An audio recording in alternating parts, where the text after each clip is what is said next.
from the heart of Dubai, where tomorrow is being built today, to the world. Welcome to the CTO Show with Mehmet. Here, we redefine technology and reimagine possibilities. With Mehmet, delve into the riveting realms of AI, cybersecurity, and digital technology. Experience the thrilling highs and lows of startups. Immerse yourself in the spirit of entrepreneurship and witness the future of business innovation being written in real time. Now, without further ado, let's tune in and explore the future. Hello and welcome back to a new episode of the CTO Show with Mehmet. Today, I'm very pleased. Joining me, Noah Cantor. Noah, the way I love to introduce my guests is I keep it to them to tell us more about what they do, a little bit of your background, and then we can take it from there. Okay, that sounds good. So first, I want to thank you for having me on the show. I appreciate the invitation and look forward to sharing what I know with your audience. So hi, everybody. I'm Noah. I currently live in New Zealand, and I'm a tech leadership coach. I help tech leaders who are struggling with demotivated staff, teams that struggle to deliver, or in teams that have significant technical debt. Often the leaders I work with are feeling overwhelmed, stressed, and frustrated. And by working with me and following my program, they engage team members, enable operational flow, and improve quality and performance so that they can reduce staff turnover and absences and create adequate time for strategy and business management and show up with clarity, authenticity, and purpose. And now, when I talk about tech leaders, I'm not just referring to, say, CTOs. I'm referring to both formal and informal leaders. I work with anyone from the C-suite down to senior developers. And kind of if you're in the technology space and are responsible for people, then you might be a good fit. And most of my clients tend to be curious, interested in self-development, kind of willing to self-reflect. And they tend to understand that the ways that they see themselves and therefore the ways that they behave have an impact on both the team and the organization performance. That's great, Noah, and thank you for the introduction. And, thank you again for you to be with me here today. The area that you're specialized in is, in my opinion, a little bit underrated. I mean, you because you mentioned the word self-development, and usually in tech, we don't hear these words much. Yeah. So you must have spot something that made you choose to say, hey, like, I think there's a gap. I think, there's something missing. So I need to take, the lead and become a tech leadership coach. So what was like the decision behind, the reason behind this decision? So it stems back all the way kind of to the beginning of my leadership career and my experience. So I can start there and then kind of go forward. So when I took my first kind of real tech leadership role, it was in a truly agile software company. And I struggled. I remember coming home and talking with my wife and talking about how difficult it was to actually be there and be successful and do the work that needed to be done. And I told her that if I survived the transition that I was currently going through, I'd be much better off for it. So one of the biggest challenges is that everything that I thought I knew about technology and working in technology companies was wrong. So I'd been taught that developers couldn't be trusted, and that's why we had testers and test environments. That's why we didn't let developers support their own systems. I'd been taught that everybody has to have a bug tracking system because otherwise it would be impossible to keep track of all the rework that needed to be done. And also, again, developers can't be trusted. I'd been taught that that people outside the development team knew what customers wanted and understood their customers in a way that the team never could, because developers wanted to sit in the dark and code and be alone. And the best way to give customers what they wanted was to be predictable and orderly and deliver everything at once. And so I took this new job And there were no agents that acted on behalf of the customer. Developers spoke directly with them anytime they needed, excuse me, developers spoke directly with customers anytime they needed clarity. There was no bug tracking system because bugs were triaged as soon as they were identified, and they were either fix this immediately or never fix. But more than that, almost no bugs were ever written, and that was completely new to me. Our developers deployed directly to production on a daily basis. They, incrementally released code that was useful and helpful to customers. And I really had none of the tools necessary to thrive in an environment like that. It was so different from what I'd experienced up to that point that I was lost. Like, every single day, I had to face another idea that was in conflict with my assumptions. And every day, I found that the ways that I kind of intuitively managed simply didn't work in these circumstances. And I also felt scared to admit it to my boss. I thought it would indicate that I was incompetent or a bad hire, or at least that he would see it that way. And I needed badly somebody to talk to, and I didn't have anybody. And so I repeatedly used approaches that had worked for me in the past, but which were now creating inexplicable results. So while under significant amounts of stress, I tried to learn what to change. I read books, I read articles, and almost all of them talked about what to do and not why it would be valuable to do those things. They didn't talk about the underlying reasons to follow a particular process or how they came to the conclusion that those were the right things to be doing. And none of them were really talking about the assumptions they made about how technology teams had to work, or what different assumptions about how teams would work would lead to different behaviors in managers and different behaviors in teams. And there were obviously very different schools of thought because I'd gone from one environment to another one. Now, that gap, that lack of clarity, made it really difficult to take any of the approaches and make them work for me and make them consistent. So I ended up leading based on how I had been managed in the past. So I combined a bunch of styles and a bunch of approaches that led to behavior that was inconsistent and inauthentic. It made the teams I was working with and responsible for feel less safe and secure. And in addition, I felt overwhelmed and stressed all the time, and that impacted my team. Honestly, I think like a lot of us, I was not a good first-time manager. And a few of the senior managers in the team noticed, because it would have been impossible to hide, and they tried to help. They gave me advice and processes that I could follow. But since they didn't understand what mattered to me, their help actually contributed to my inconsistency and my growing sense of frustration and the pain my team felt. So their attempt at helping actually made things worse. And it took a long time, but what I learned over time was the things that I valued, the things that really mattered to me, were actually really well aligned with the environment that I was in. What I'd been missing wasn't process. It was a clear understanding of the things that I valued and how those values could be used to create an approach that worked in the environment I was in. And the truth was that once I understood what mattered to me, I could create approaches that would work in almost any environment, and I could identify environments that wouldn't be a good places for me to work. And so it became much easier to look at new practices and new processes and new habits and figure out, do I need those, and how would I use them in a way that actually fits with what I want to be doing?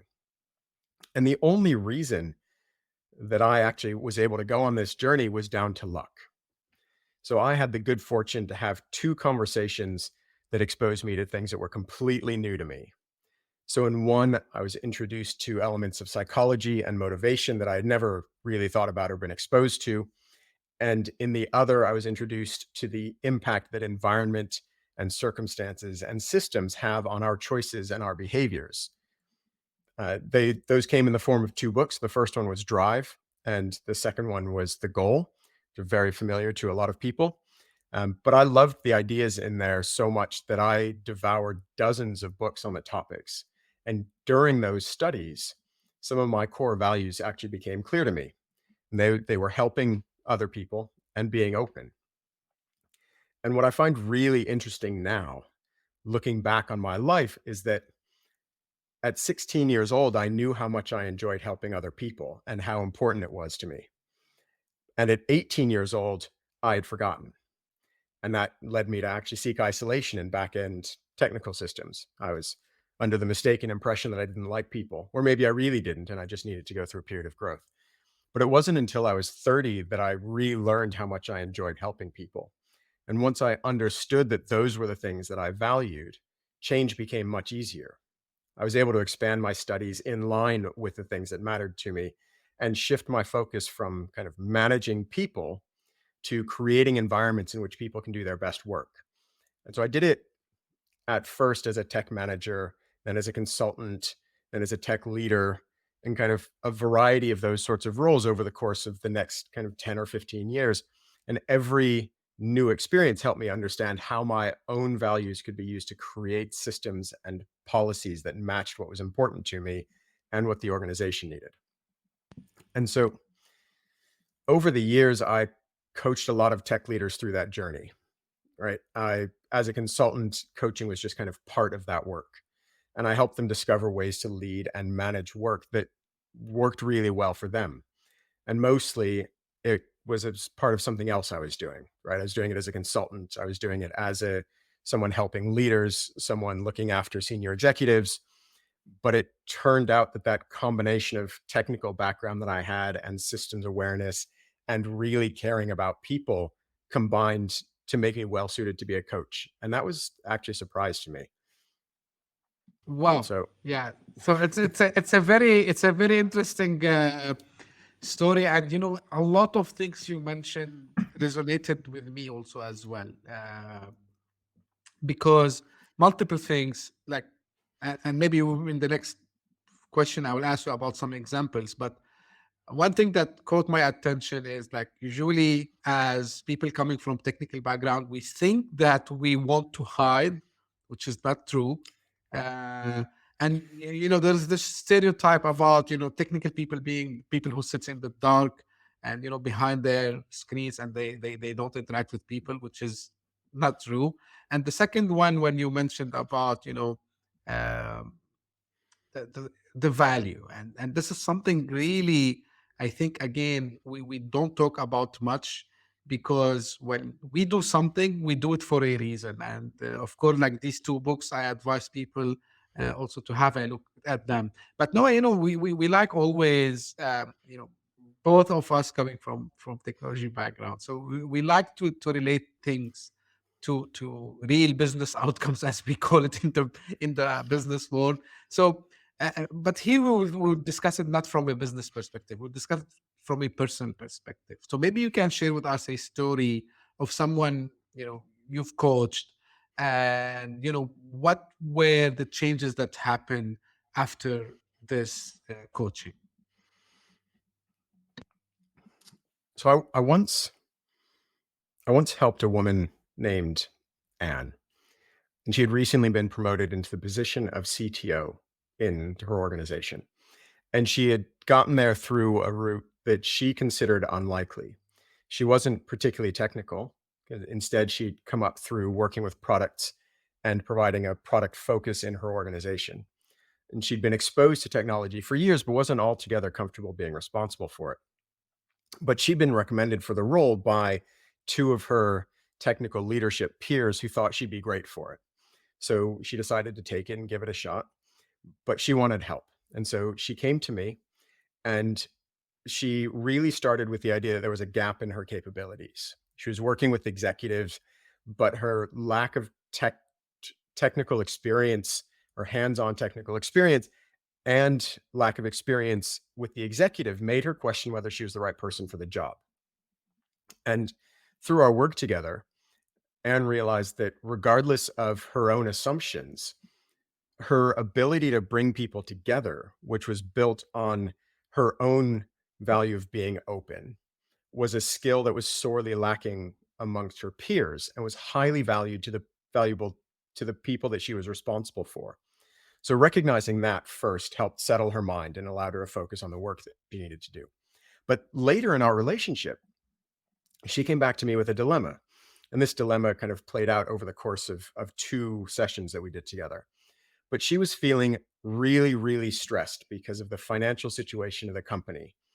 And redundancies were a real possibility if certain contracts weren't won.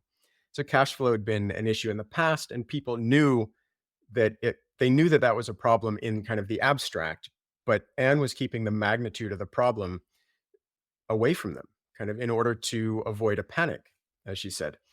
And when she brought it to my attention, it was almost as a side note in a different conversation. We were talking about something, and she was filling in some detail, and she said, "Oh, and I'm feeling some stress due to the severity of our cash flow problems." Of course, I haven't told the team about it because I don't want to cause a panic. You see, in Anne's mind, there was no alternative to secrecy. When things were really bad, executives kept them to themselves, so others didn't have to worry about them. It's what her predecessor had done, and that was the only time she had been in that situation before. So that was what she did by default. And as we explored the problem more, I helped Anne discover that the stress that she was feeling was way out of proportion to the problem. And over the course of our sessions, she recognized that by keeping everything inside in order to quote unquote protect the team, she was actually acting in violation of her values. And it was that conflict, the hiding things from the team while having a preference or a need to be open, that more than anything else was the source of her stress. So once we got it out in the open, we worked together to identify ways that Anne could share enough information with her team so that they could make informed decisions without her having to share anything that was confidential. And by recognizing that conflict between her values and her actions, she was able to come up with something that was more aligned with who she wanted to be and put that into place, which ended up reducing her stress to the point where she was able to focus on the work that she wanted to get done. And this isn't to say that layoffs are not stressful. She not all of the stress went away when she did it, and it's not to say that they're not painful, because there was a significant amount of pain in going through this process. But the difference between the conflict that she was feeling and going through really ramped that up far more than she anticipated. And so resolving it really brought things back down and really helped her and her team focus on the things that needed to be done. That's a great example, Noah. I want to, out of curiosity, ask this question, right? So, um, what do you think causes, having staff getting demotivated? So you mentioned, for example, in this one, that maybe there was a risk of layoffs and something like this. But usually, in majority of the time, because when you interact with people you work with tech leaders you work with, you must have get some common, I would say, challenges that causes this. So if you can share that with us. So it's a good question. And it's interesting because a lot of our thoughts about motivation depend or are built on the idea that people don't want to work.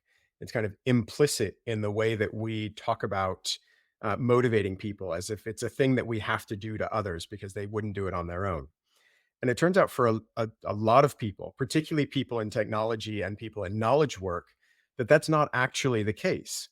Like, people do things because they want to do them. They're intrinsically motivated to do them.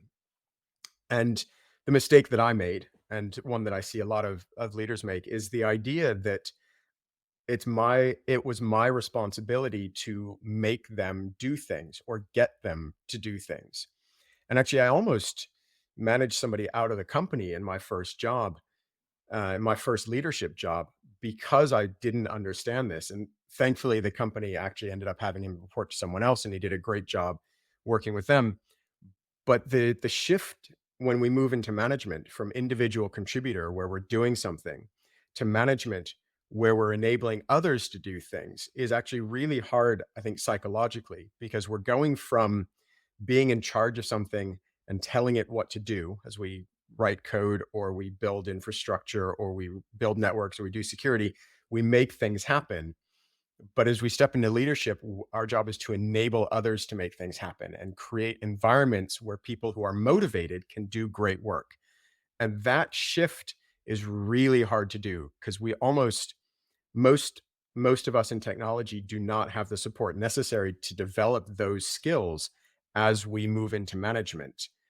And they are a completely different skill set. Like being good as an individual contributor doesn't translate particularly well most of the time to being a good manager. And so we end up trying to get people to do things which actually works against their motivation, and they end up being unhappy and they end up demotivated, and then we try harder because their work is suffering, and if their work is suffering, the team is suffering, the organization is suffering, so we motivate them even harder, which makes things worse, and it creates a spiral that we, without kind of external influence, we struggle to get out of.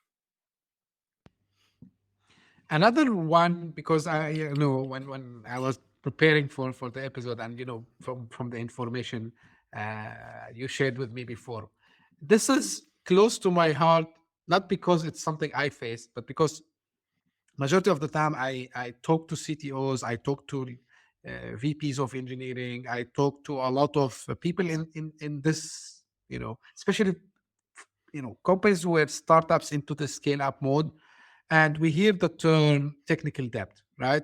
So, and I know like this is something also you work with them on solving it, which causes stress, I believe, right? So, um, and the reason I'm asking you, Noah, because how, when you advise them, first, is it easy to get rid of this technical debt? And then, how actually they know that they are already in a technical debt? So the second part of that question I think is easier to answer, because Sure. I think most organizations know when they're not doing things the way that they would like them to. People do, often the leaders do, and that information about debt often is something that the leaders are aware of, even if they can't necessarily do anything about it. But the first part of your question around, how do we deal with the debt, and can can we, like, how easy is it to solve? I think requires a shift in perspective, because the term technical debt implies that we will that the technology team created it and owns it and is responsible for fixing it. And the truth is somewhat different, right? The truth is that the organization creates the systems and the processes that the tech team works in.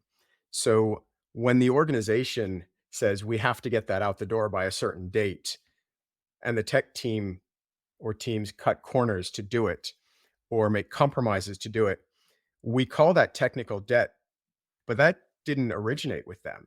Like, that debt belongs to the organization. And we talk about, what if the technical team aren't good enough? Isn't that technical debt? Don't they own it then? Well, the question you want to ask is, well, what are the processes that the organization set up in order to make sure it was hiring the right people? Is it hiring the right people? Is it giving them the time and the space for progress? Is it making sure that they have the ability to learn? Do they have the time to do things right? And more often than not, we find that the organization shapes a lot of the way that people behave. And so I think a large part of the challenge with technical debt is that it isn't technical. It lives in technology, but it belongs to the organization. And if, as CTOs, can kind of shift that conversation so that the organization recognizes the role that it's playing, that makes tackling the debt much easier.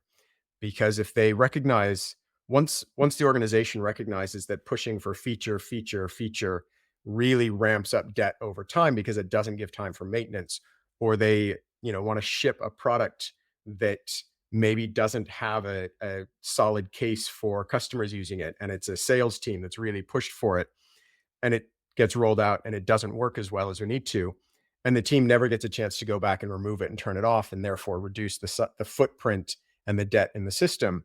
Like, once the organization realizes how much of a role they play, it becomes a much easier conversation to have to start resolving it and start addressing it. I love this. Now, also, there's one thing which I didn't ask immediately because I wanted to bring these 2 points first, about culture, right? So, and culture, I think it's something that might cause someone to get depressed, if we say, or like demotivated.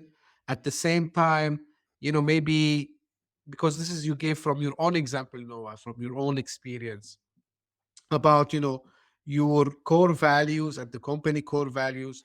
Now, have you ever had this, you know, session maybe with one of your clients where you had to go and tell them either you go try to change the culture in your company or you just leave? Like, have you ever had something like this? So that's a really interesting question because it often depends on the seniority of the person that I'm working with.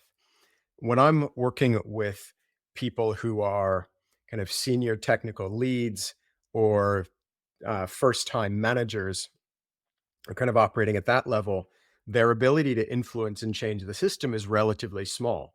And so a lot of the conversations when this particular conversation comes up becomes a matter of, okay, how do you succeed within this system? What are the things that you can change? What are the things that you can't change? How can you influence it?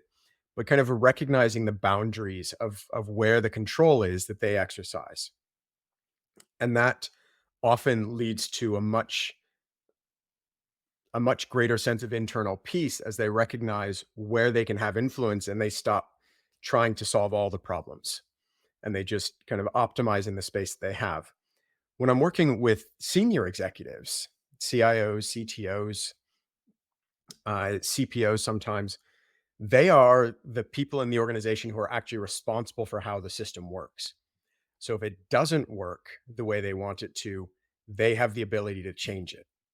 And that makes for a very interesting conversation because a lot of people struggle with the notion that the things that they don't want to see in their organization are in many ways a reflection of their own beliefs and their own behavior. And that's one of the reasons that I look for people who are willing to recognize kind of and be self-reflective, but willing to recognize that the way they see themselves influences the way that they treat others and the way that their organization responds. Because in order to solve those kind of cultural problems, the senior leadership needs to recognize their role in those problems. And as soon as they do, they recognize that they have the ability to change them. And that is really powerful, but it's really hard to do unless people start in a place where they're willing to see that from the start. Great, Noah. And again, I usually ask the questions because I want to reach certain point. Um, it's we're living in a very complicated world today, and things are changing very very fast. And what I have noticed, and I really appreciate anyone that does something like yourself, Noah, who try to bring this idea that, hey, you need a a coach. You need someone to come and help you out. So how do you think we can encourage more tech leaders to understand that you need some coaching? It is necessary for you. And do we need to highlight to them the general problems, or what can we do more to foster, let's say, this leadership thing? Because, for example, when you come to a client and you work with them, like with any executive, I'm sure like things goes for the better, and you gave the example already. But how we can encourage more people to go out and seek for mentorship, so they understand that really it's needed for me. So it's really interesting because it's when I first thought about going into coaching, I did it with, I think, a similar view that a lot of the people that I work with have, which is I'm going to be a coach and I'm going to help other people, but I don't need coaching. I know what I'm doing. I'm in good shape. And it wasn't until I started working with a coach who really asked probing deep questions that I was able to kind of be as self-reflective as I should be, or as I'd like to be, and recognize that there are things that I can't see about myself. There are always things that we can't see about ourselves. And those and people on the outside can ask us questions that we would never think to ask ourselves. And so that's one aspect of it is, we there's a huge amount of value in people just asking you things that you didn't think of for yourself. There's the other side of it is, or there an other side of it is that there are significant challenges in being a tech leader, and it's a really lonely place to be because you can very rarely can you tell the people that you're responsible for all the things that you know. Uh, the the example that I gave earlier is a good example. There are limits to the information that you can share. In addition, a lot of environments don't feel safe for CTOs to share with their peers. I've worked with a lot of CTOs who are in reasonably political environments where if they admit that they need help, they'll be treated the way I was afraid that I would be treated in my first role, which is people will treat them as incompetent and try to take advantage of it or otherwise position themselves to gain a benefit from it. So that's another struggle.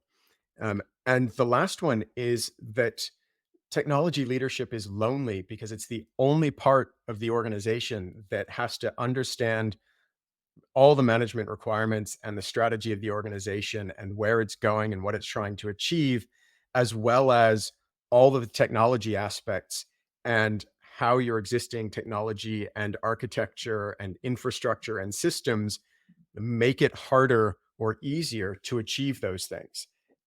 And that's a balancing point that nobody else has to worry about. The individual contributors in the team, the managers in the team, they're mostly focused on their aspects of the work. The other senior leaders don't have to think about technology. So the CTO role and the CIO role are often the only ones having to think about all of this at one time. And there's nobody else for them to work with, and there's no one else they can talk to in the company that can help them really reflect and think and challenge them in ways that they need because nobody understands them or their role. And so having someone outside, having a coach who has been there, who has done a lot of those things or some of those things or most of them, depending on the coach that you're working with, really can help just provide a safe place to talk to somebody and when you need to talk. And most of us need to talk a lot of the time. And when we end up unable to do that, we end up struggling significantly more than we would. And my own experience, again, comes to the fore. My wife is not in technology. My wife is in medicine, as evidenced by the skeleton behind me.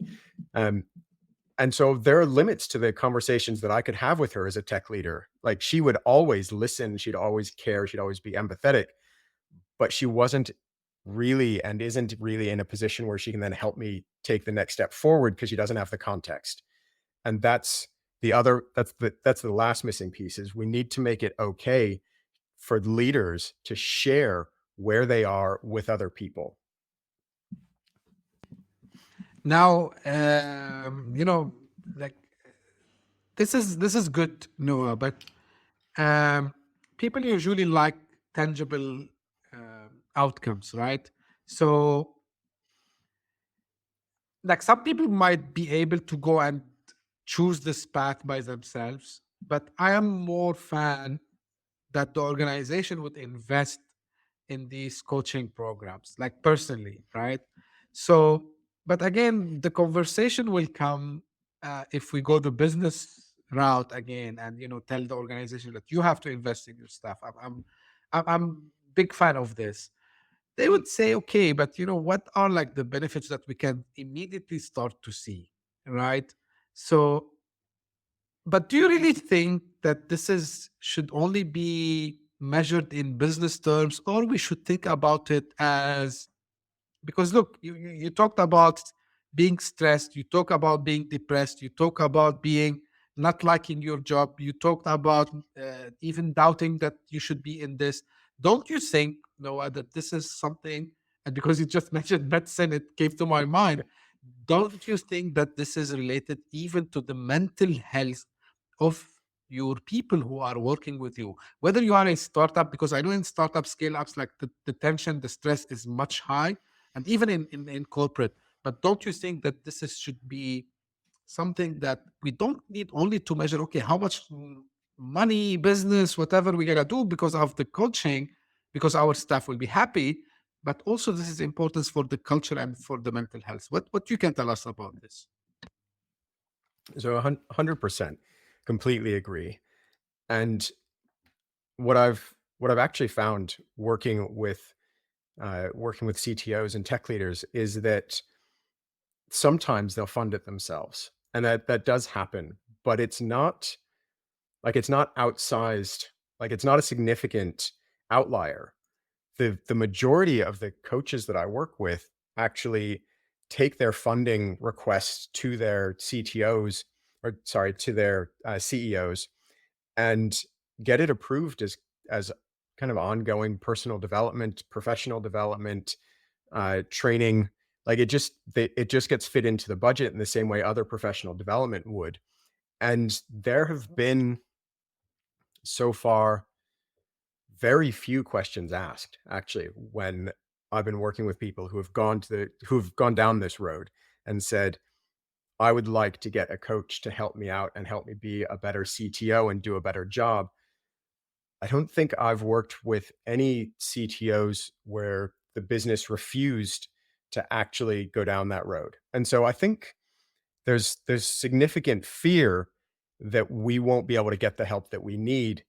But in my experience, companies tend to be fairly supportive of the people that are actually looking for help and are asking for it. And so I would encourage anybody who would like to work with a coach to actually talk to their leadership and see what kind of provisions can be made to actually help with the funding. That's great, Noah, and thank you for this is exactly the message I wanted to hear from you. Now, yeah,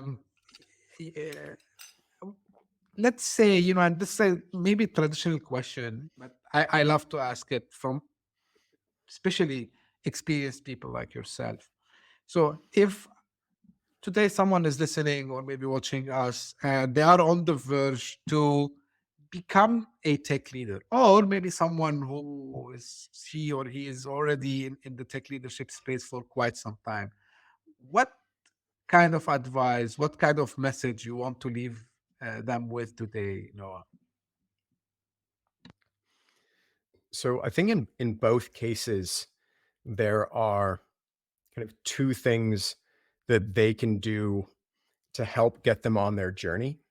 So whether they're new in the role, or whether they're not, or whether they're kind of anticipating getting into that role and aspiring to be a tech leader, there are still things that are fairly consistent about what's needed in a technology leader. And so I just want to talk about two things quickly. The first one is make time. As leaders, most of our time should be spent thinking. It's much less about doing and much more about thinking and understanding, and using that understanding to help others achieve things. The organization has goals, your team members have goals, and your role is to help clarify the organization's goals for the teams and help make it possible for the teams and the team members to achieve their goals. And if your calendar is full of meetings, your ability to stop and reflect is almost always non-existent. I've worked with a number of CTOs who were just back to back in meetings all the time and felt like they never had a chance to think, and they were largely right. And so I'd encourage you to take that time, find a way to share those responsibilities with other people, because otherwise you end up in a reactive position, unable to get ahead of things and create that environment where your teams love working. So the first step is make time to reflect. The second one is about feedback. And this didn't used to be one of the things that I talked about, but one of the core struggles that keeps showing up every time I work with tech leaders is that they don't know how to get great quality feedback on how they're doing. And they often struggle to understand how to give quality feedback that allows other people to grow and improve. And it comes up so frequently that I developed a dedicated course that teaches people the science around effective feedback and gives them that opportunity to practice. And I normally charge a couple $1,000s for the class, but after enough requests came in, I distilled I distilled a lot of the content and I put together an ebook that's on my website, and it makes the content of the class simple and easy to digest. And I'm currently offering it for free.